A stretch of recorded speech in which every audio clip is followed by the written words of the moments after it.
We're right on. Okay. All right. We'll start this workshop meeting. Commissioner Lancaster, if you can take the roll. Hey, Wyoming Water Development Commission roll call. Nick Bettis. Here. David Evans. Here. Gerald Geis. Here. Clinton Glick. He's on engine time. Ellen Lancaster here. Sheridan Little. Said he would not be Here. Mike Purcell. Here. Welcome, Mr. Purcell. Jeanette Seekin. Here. Larry Suker. Here. Rod Wagner. Here. We have a quorum. Chairman. Thank you. Before we introduce the audience or have the audience introduce themselves, we do welcome Mike Purcell as the new commissioner. We understand he may know a little bit about water development.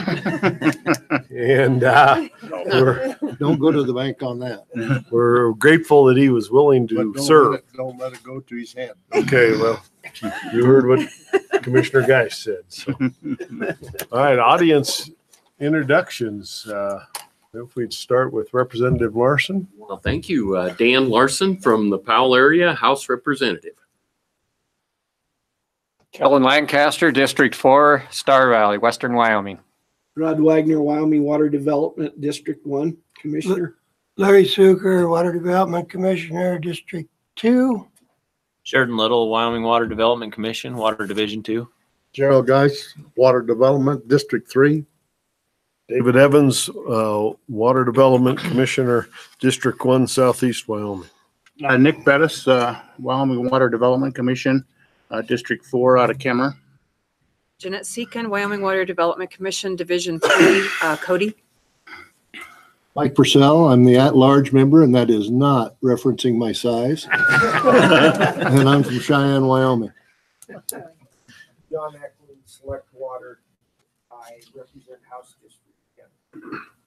Glenn Moniz, Select Water. I represented Senate District 10, which is Laramie and Albany County. Stan Blake, Select Water, House District 39. And I come from the Garden Spot of Wyoming, Sweetwater County. Katie Talbot, Water Development Office. Barry Labonte, Director, Water Development Office. Jody Green, Water Development Office. Barry Lawrence, Water Development Office. Brian Clark, Water Development Office. Jason Mead, Water Development Office. Daniel Solish, Attorney General's Office. Paul Cowsich, I'm with the City of Rock Springs. Also represent the Green River, Rock Springs, Sweetwater County Joint Powers Water Board because Mr. Seppi couldn't make it. Greg Kerr, UW Office Water Programs. Chris Nicholson, Water Resources Data System. Mike Pierce, I'm with Tetra Tech out of Fort Collins, Colorado. Jason Linford, Sunrise Engineering. All right. I think our first order of business is a review of public hearings that were held around the state on proposed level 3 projects. Mr. Chairman, the statutes do require public hearings before advancing projects to level 3 or construction. So Brian is passing out the schedule of hearings that were held for upcoming projects or projects in the construction bill. And Barry's going to summarize those hearings. Great. Thank you, Mr. Chairman, members of the commission. The handout that you're getting, as Director Labonte has indicated, is a summary of the hearing tour that was held recently. That was held the week of December 3rd through 7th across the state of Wyoming. And as our director has just mentioned, we are required to hold those public hearings on projects advancing to level 3 construction status. And this comports with Wyoming Statute 41-2-115. Such that in preparation of final concept design at level 2 feasibility, the commission shall, after giving public notice, hold a public hearing within the affected water division. And if you might recall, a couple years ago, we changed the procedure for doing this, such that used to be that we were holding those hearings as they went into level 3. We'd have an intensive week like this, going around doing hearings as projects were advancing and proposed to be in the construction bill. A couple years ago, we changed those procedures such that we were catching level 2 studies, that were projects that were advancing through the program, level 1, 2, and then 3. So at level 2, as they were coming out of level 2, we would their project presentation would serve as the hearing. We'd we'd conduct that as a public hearing, and so that we'd catch a bunch of those coming out of level 2, as opposed to having an intense week in level 3 in early December. We did implement that. That having been said, we didn't totally eliminate the need for level 3 week of hearings. And there's some reasons for that. Obviously, we're catching those at level 2 now as they come out, but still we do get applications for level 3 projects that are from the outside that didn't advance through our program, maybe did their own level 2, in-house level 2, that type of thing. So we're catching those. Also, there may be a situation where the planning study was done a number of years ago, and it's been a while since we've had a public hearing. And so we do a hearing in that case. And then also, our procedure, as I said, changed a couple years ago. So we're catching up with the ones that had, prior had a hearing or whatnot. So there are several reasons why we would be doing some during this intensive week and not catching them all during the end of level 2. And I only see, as we go forward with this new procedure, I only see the numbers going down, with the exception of ones that might come in from the outside. So the need for doing these large all-week hearings, I think will be less and less. Still, typically we were doing 20 to 25 hearings. During that week a couple years ago. This year we only had 15 hearings, and for efficiency we broke it into 3 tours conducted by Brian, Jason, and myself. And ironically, if you look at the list, you'll see they're all Division 3 and 4. We had no projects that required hearings that were in Division 1 and 2. That's just the way it worked out. Okay. The list there, as you see, and we've broken it out. The dark line there indicates the different hearing tours. As I mentioned, Brian and Jason and myself went through the state and did those hearings. And in all cases, and I will tell you, just to summarize, all hearings were met with individuals speaking in favor of the respective projects. Some hearings, there were no comments whatsoever. And we did receive 1 letter of support from Teton Truss on the Etna Storage Tank project. So in total, very supportive across the state and all the projects that we had hearings for. There were no comments in opposition to any of the projects for which hearings were held. And then lastly, I'd like to thank those project managers who helped prepare for the hearings. Katie for arranging what she did, amazing job arranging all the locations and so forth around the state. And I know there was a lot of effort on some of them in remote locations. And then also wanted a special thanks for Commissioner Lancaster for attending all the Division 4, Water Division 4 hearings. He was on the tour with me. And then also Representative Larson for attending the Shoshone Irrigation District Rehab. Appreciate the hearings, so I appreciate that. So I'd stand for any questions. Any questions of Barry on these public hearings? All right, I guess there are no questions, and thanks for the information, which leads us to the next subject, which is a financial status report. Harry? Mr. Chairman, go to tab N in your notebooks, and these are the financial projections in terms of dollars available for projects as you consider both the planning and the construction bill tomorrow. These are documents that you have seen before. They were first presented to you at the August meeting and then again in November. But I think just as a refresher, in looking at account 1, which is the first page, the first half of that page represents hard numbers for the period ending 6/30/18. And then Andy went ahead and prepared the projections in August 1st. But you can see then the uncommitted balance as of July 1st of this year, about $25,000. Not a lot, but then you then start to see at the bottom half the anticipated revenues that will come into the program for fiscal year 19, which is the current fiscal period we're in, and then fiscal year 20, which is the last year of the biennium. So our projection is that you'll have somewhere in excess of $46,225,000 available for projects to consider in this cycle. And then, of course, next year, we'll be looking at revenues for the upcoming biennium. So there'll be some additional revenue that comes in. Account 2, next page, available revenue or appropriation this time, $9,073,000 and some change. That's an important number because you have up for your consideration projects in excess of that value. And so as we talked in November, we're considering a recommendation of the legislature in the transfer of funds from the Buffalo Bill Reservoir, that rather than moving those to account 1, that we move those to account 2. And so we'll have some more discussion about that tomorrow and how that actually works.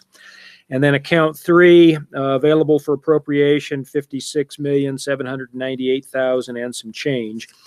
So certainly in account 3, we've had discussion with the legislature of, how many projects have been funded out of the governor's 10 and 10 proposal, and the answer is 4.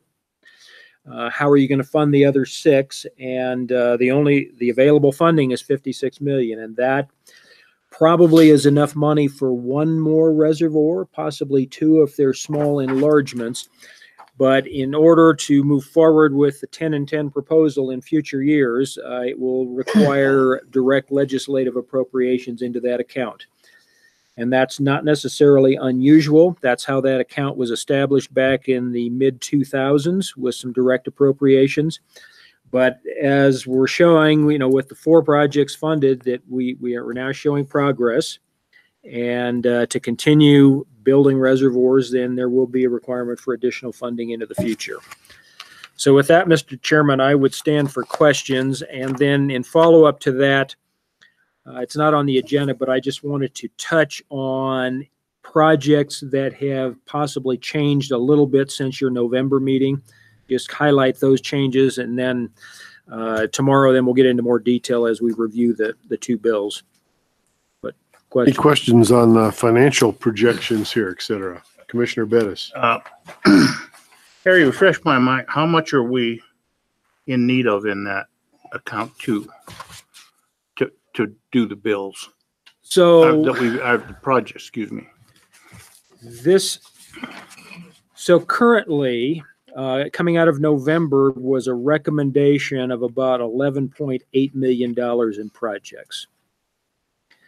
So in round numbers, about 2.8 million is what I would call a deficit now. The transfer of 5.5 million certainly takes care of that. I think it's important to focus not only on this year, but next year in account 2, because one of the projects, the Wheatland Tunnel Dam, we're funding design only to the tune of $400. I don't know what the exact number is. Wheatland, $388,000, but that's design only. That project cost is estimated to be somewhere on the order of $5 million. So there's a big project looking at you in the very near future. So I think moving the full 5.5 into account 2 is appropriate at this time. And so do we have these projects prioritized in case we don't get the 5 million into 2? Yes. So that's right. There are 6 identified projects that coming out of the November meeting that I believe should be funded subject to that transfer. So if that transfer does not occur, those projects would then not move forward. And Mr. Chairman, if you'd like, I'll just touch on those 6 projects, what they are. So if you go to tab, let's start with tab S. And so this is the planning bill. But if you look at that first page, which is what will ultimately become what we call the blue sheet, but that's a summary of all projects in the planning bill. If you look off on the right, under description, there are 3 projects where it says see note 1. And note 1 is project appropriation is contingent on the transfer of funds from Buffalo Bill Reservoir to Water Development Account 2. So the first project is the Upper Bluff Irrigation District Master Plan. Second project is the Boulder Irrigation District Rehabilitation Level 2 study. And that's $171,000. And then LaPrelle Irrigation District Rehabilitation Level 2 study, $290,000. Those are studies that in your priority schedule in the operating criteria, studies rate much lower than actual construction or level 3 projects. So those are 3 of the projects. And then if you go to tab T, again, looking at the same summary table, but this is the table for the construction bill. You'll see 3 projects with a note, C note 2 over on the right-hand side. The first one of those is the Austin Wall Reservoir Rehabilitation, $374,000. That was for the outlet works on that reservoir. The second project is the Dry Creek Irrigation District Rehabilitation, $1,628,000, replacing lateral transmission lines in their sprinkler system or irrigation system, excuse me. And then lastly, the Eden Valley Irrigation District System Improvements, canal lining, and there was a sand trap structure, $351,000. So with those 6 projects, they total, let's see, $2,937,000. And the deficit, again, we're looking at is about 2.8 million. So it would leave just a very small balance in account 2 if, in fact, this transfer does not occur. Other questions? Any other questions? I have a question. Maybe Dan has to answer it. But is there any opportunity on that tunnel dam if the rehabilitation is so substantial that it would be a level 3 or an account 3 project instead of an account 2 project? Chairman, that project, because it is not adding any additional storage, the statute regarding account 3 talks about funding for enlargements of 1,000 acre-feet or more in size, or new reservoirs of 2,000 acre-feet in size or more. So it does not qualify because it does not add capacity. Thank you. You wanted to talk about some projects that have changed since November. Chairman, I do. So if you go back to tab S, the summary sheet, the first project is the Crook County Rural Water Supply Plan. In November, the recommendation was for $250,000. And at that meeting, we had a discussion. Senator Driscoll was involved, and it was at least his desire that we look and actually perform water quality analysis within a 3-mile radius of the Madison well, the Gillette Madison wells. And his concern was that we adequately quantify that water quality for an entire radius around the facility. When DEQ has been pulling their samples from about a year ago and then some last summer, they did reach out 3 miles, but not in all directions. So in working with DEQ, we've identified, I think there's 56 wells that were not sampled by DEQ that fall within this 3-mile radius.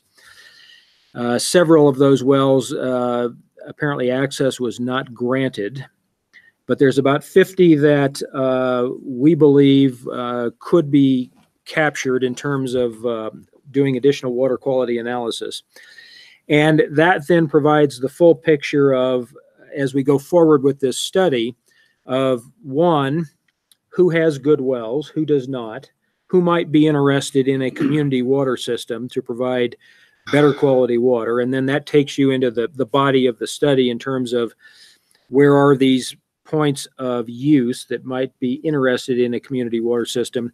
And then we'll look at then source water. Could it be another Madison well, or could it be connection to the Gillette system? All of that will be looked in the study. But the additional cost for taking a full water quality analysis for each of those wells, plus going out, you've got to seek permission to access the wells from the owners, actually pulling the samples and then sending it off to the lab. It's about $2,400 per sample per well. And so you do times 50, you get to a $120,000 increase. So that's why that recommendation has increased. I think, again, this was primarily a request from Senator Driscoll. Commission could say that, no, we've done enough water quality analysis. and step back to that old number, and we could move forward from that point. But I thought it was important to quantify what that additional testing would be. And then I think it does go a long ways in really addressing the question of what can the state do to help these landowners that do have what is it turning out to be some very poor water quality in the area. We'll look at the study, but if there are others that are at this point not quantified as having poor water quality, I think it would be important information to have. It really, I think, rounds out that study. So I think it's an appropriate expenditure, but we've increased that budget. I think you'll have that option if you want to reduce it back tomorrow as you review that bill or work the planning bill. So on the planning projects, that's really the only real change from the November meeting. Okay. So, Mr. Chairman, then going to the construction bill under tab T. Again, the first summary sheet, the third project is the Etna storage tank project. That appropriation, $1,100,650, represents the 67% grant for the larger tank, 500,000 gallon tank, which is what the Commission's direction was in November. So that change has been made. We have added, this is on, if you look at the bill page number on bill page number 15, the Lander storage tanks and pump station. I think the action by the Commission was for a budget of about $350,000. That was the total budget. So when we look at 67% grant, that appropriation amount is $227,800, and it is for design only. And we have put a special condition on that. So let me go to page 15. I'll just read this to you. Actually, the project starts on 15. The special condition is the sponsor shall provide to the Commission an adequate feasibility study of the proposed project prior to commencing the design phase. And we put that in there because largely their application was not complete. It didn't adequately describe the project. It did not have a good cost estimate. They are moving from 3 tanks, as their proposal indicates, to 1 tank. And so we have fire flow concerns because those are tanks that sit on 3 different pressure zones. So we think it's appropriate that a feasibility study be done before they start actual design to answer those questions. Will fire flow remain adequate? What is the tank location? And give us better cost estimates at that point in time. And that would be done by the City of Lander, provided to this office. We'll review that. If it's adequate, then we will then authorize them to move forward with the design. So that's a special condition that we've added. Mr. Chairman, then on bill page 52, the Wind River Intertribal Council Rehabilitation 2019.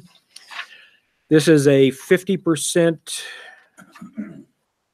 I've got a typo on this. It's not 100% materials. It's a 50% grant. And I bring this to your attention because within the statutes, the Commission is authorized to contract with 3 entities on the Wind River Indian Reservation. It is the Joint Tribal Business Council, the Business Council of the Eastern Shoshone Tribe, and the Business Council of the Northern Arapaho Tribe. This application came in from the Wind River Intertribal Council, which, as I understand it, is the successor to the Joint Business Council. But because the statutes are very specific with regards to business council involvement, I'm showing the sponsor as the Eastern Shoshone Indian Tribe and the Northern Arapaho Indian Tribe. I will ask you to amend that to become the Business Council of the Eastern Shoshone Indian Tribe and the Business Council of the Northern Arapaho Indian Tribe.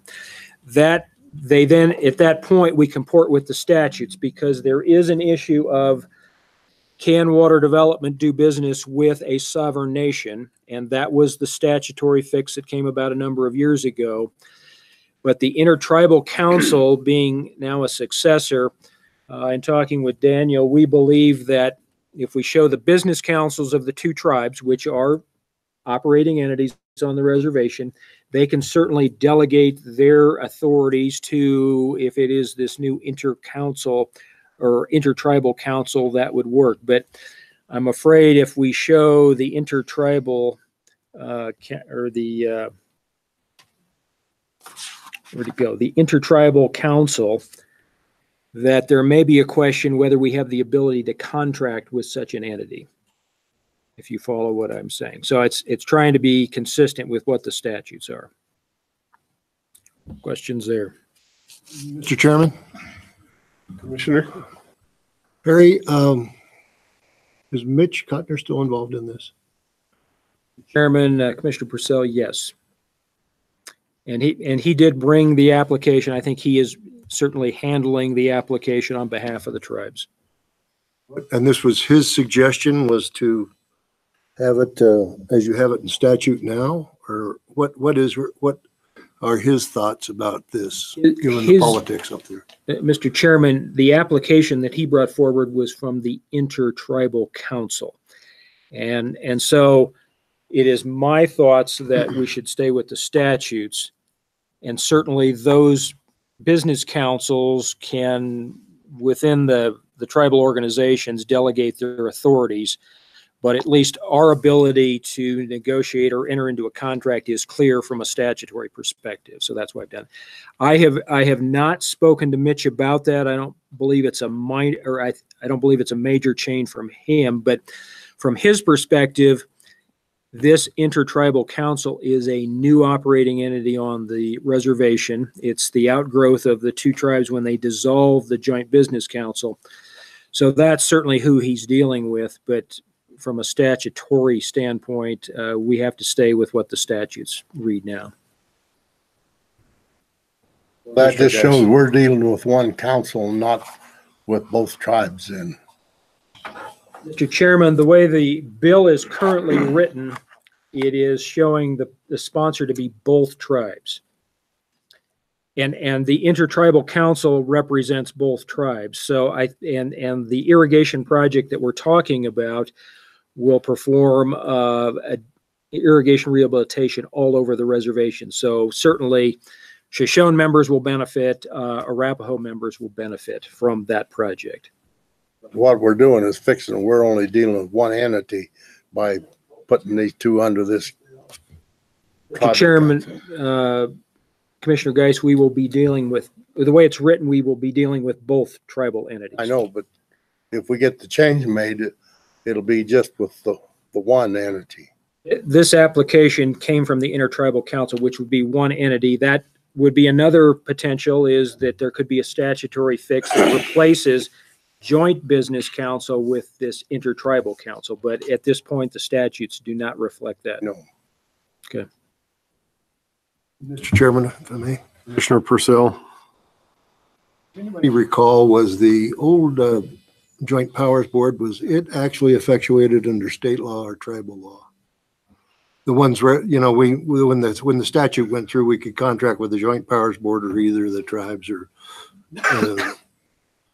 And my point being, if this new council, I think you're right in getting out of that, because in fact, it might not stand as an entity that we can in fact do business with. So, Mr. Chairman, the current statute reads that water development is authorized to contract with either, well, it lists municipalities, political subdivisions, and the Joint Business Council of the Eastern Shoshone and Northern Arapahoes, comma, the Business Council of the Eastern Shoshone Indian Tribe, comma, or the Business Council of the Northern Arapahoes. So any of those three entities we can contract with. So this bill is saying we're going to contract with two of those that certainly we know exist today. So in fact, this isn't a joint powers board at all. Very good. Thank you. Any other questions on that topic? Any other topics, Harry? Oh, yeah, the last project I'll bring to your attention, actually two projects, are the Gillette Regional Extensions, showing up in the bill on page 67 and 73. So what has transpired since your November meeting? And recall at the meeting that there was, during one of the lunch breaks, we had, I think, Senator Driscoll, Mike Cole from the city of Gillette, Jean, don't recall her last name, county commissioner from Crook County, worked over the lunch hour to come up with some common language. Senator Meyer, you were part of that. Excuse me. I'm sorry to neglect you. And that language that came out of that meeting ultimately then was taken back to the city of Gillette by Mike Cole, and it found its way into resolution number 2677. And you do have that. It's the last, well, not the last page, but under tab T behind the blue page, you can see that language that, at least as the city council has adopted that resolution. And so when you get to page 2 of that, it's showing that instead of 200 taps, we're looking at 5 municipal taps, which would allow stock water. And then the any remaining taps would be located or tapped into the 8 or 12-inch pipeline.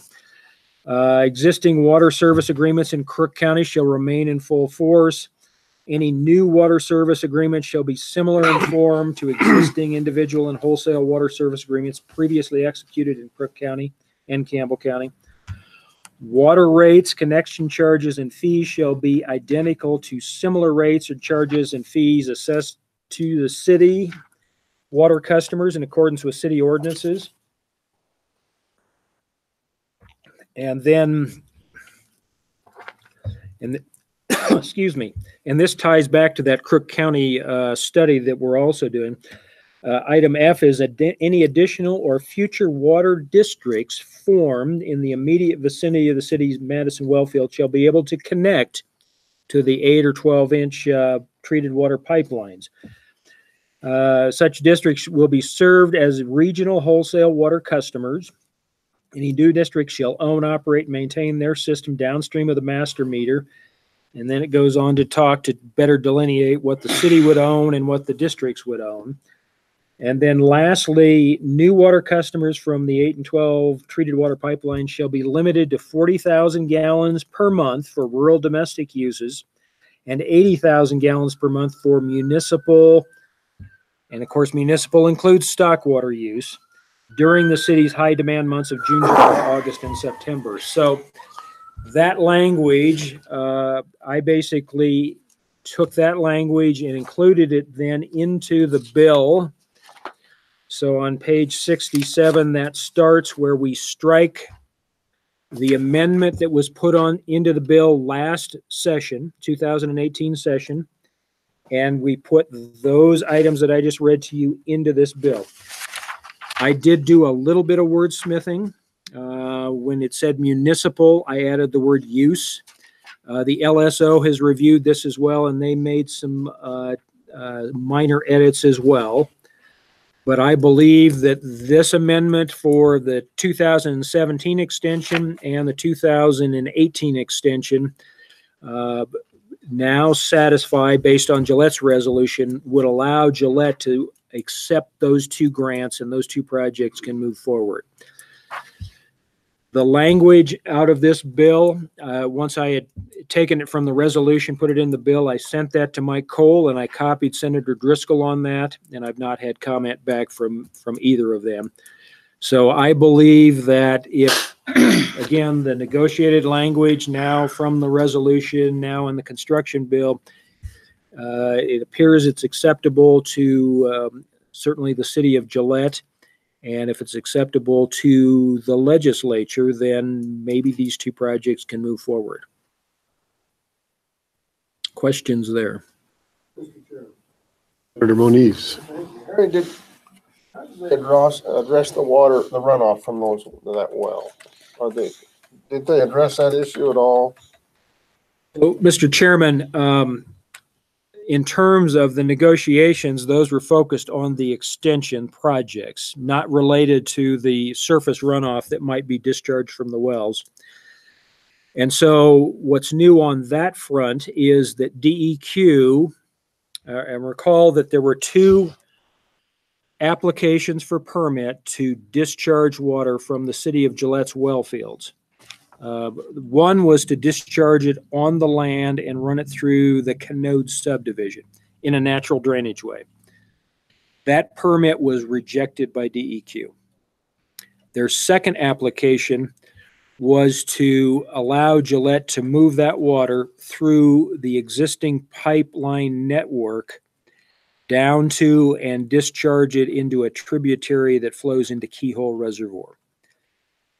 And that discharge permit was approved by DEQ. So Gillette is now moving in that direction. It will require some piping modifications in tying some of the new piping to the existing 30-inch pipeline. Once that's completed, they'll be able to pipe or pump that water from certainly M11 and M12, those 2 wells, run it down the piping system, discharge it to Keyhole Reservoir. So at least those 2 reservoirs can be, or those 2 wells, excuse me, can then be put into potable water service to finalize that. We still have an issue of the testing of wells 13, 14, and 15, which will produce water, develop the wells. And I believe, Brian, correct me if I'm wrong, that would require another discharge permit. That's correct. Okay. So into the future, Gillette, I expect will file an application for that discharge permit. It can follow or use the same pipeline network to get it to Keyhole Reservoir. So right now, Gillette is moving in that direction. However, we are now involving discharge onto land owned by the Bureau of Reclamation. And they have determined that they need to issue a permit in this process as well. And so that permitting is now underway. Once that's secured, then I believe Gillette can then move forward with the piping modifications required to make this water flow in this direction, and then actually discharge the water from the piping network and the 2 wells, and ultimately put them into service. So we're getting closer to resolving this issue, but it's not completely resolved. Well, Mr. Chairman, are these piping issues going to require easements on private property? Mr. Chairman, no. It will fall within the existing easements that Gillette has acquired. This is connection from one pipeline that they've installed to an existing pipeline. It will require additional dollars because that is a change to the contractor's contract. Follow-up. Do they have a reserve? Mr. Chairman, this project, last report about $30 million under budget. Mr. Chairman, that's correct. So yes, there is room in the budget to effect a change order to complete the necessary piping so that we can complete testing of all 5 of these wells. One more motion. So do we have any idea how much that might be, the change order? Prices now? Mr. Chairman, that right now I'm reviewing that. I have some questions with regard to that, but they've submitted a $94,000 change order request, but we're working through it right now. Anything else, Senator Moniz? Harry, I presume that you'll, in some form or fashion, go over this again tomorrow for the good of the select committee. Mr. Chairman, that's correct. I just want to, kind of in a more informal setting, show you some of the things that have changed since November. But other than that, I believe that both bills are reflect your desire from November. Sure, Lancaster. He'll get to do it on Friday too. Chairman, Harry, this is maybe related, maybe not. Let's say that we embrace Senator Driscoll's idea about forming a new district up in Moorcroft and Carlisle, wherever it is. Are they going to, is there enough water in those Madison wells to take care of them? Or would we start with new wells, new everything for them?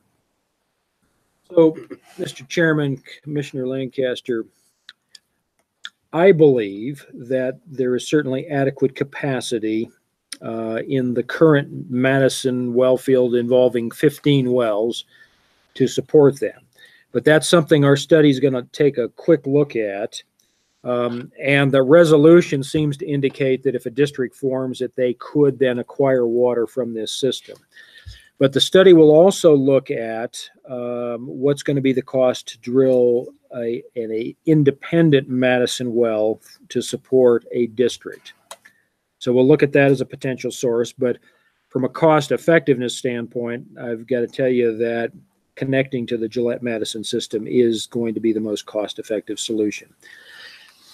Some of the other things that might come into play is who would desire to be connected into a community water system. If you have a pocket of landowners in one area and not another, that might dictate a different water source. I mean, so there's a number of things that will be looked at as part of this study.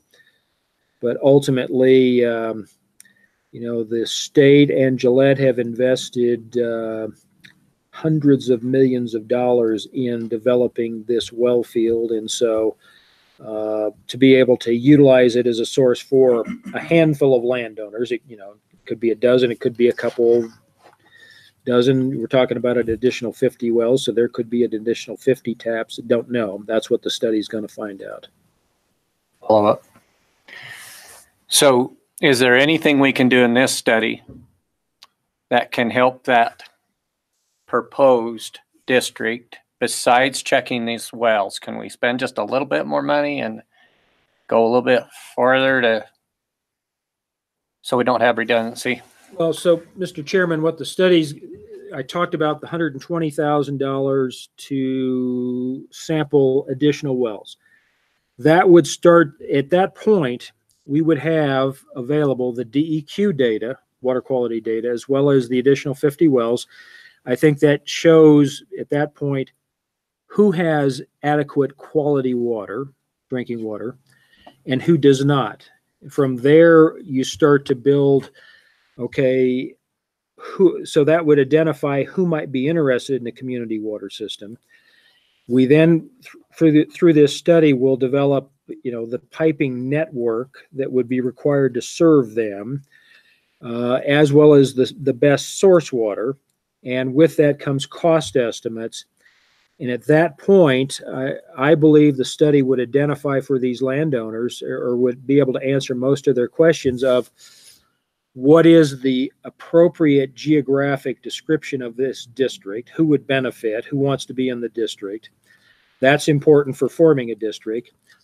What would be the cost to install this system? And I think the cost is going to be a major factor in the decision making. It always is. How much is this going to cost each individual tap? Of course, they would be eligible for Water Development Commission funding. They would be eligible for drinking water SRF funding. So from a cash flow standpoint, that the project could be built, but the loan dollars, the SRF funding, would require a repayment.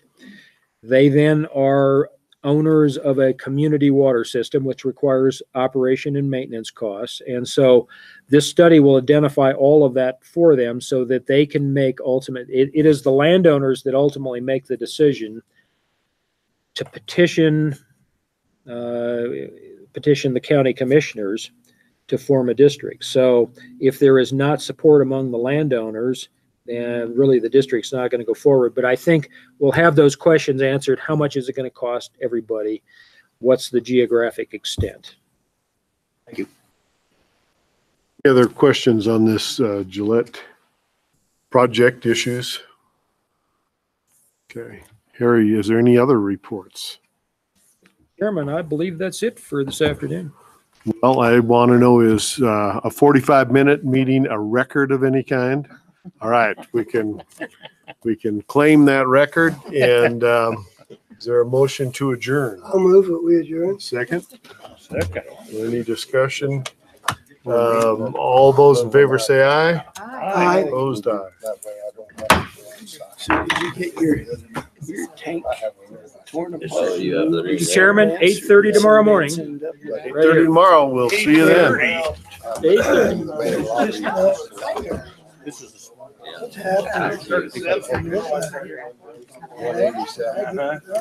I'm upstairs. Way out there. I told, I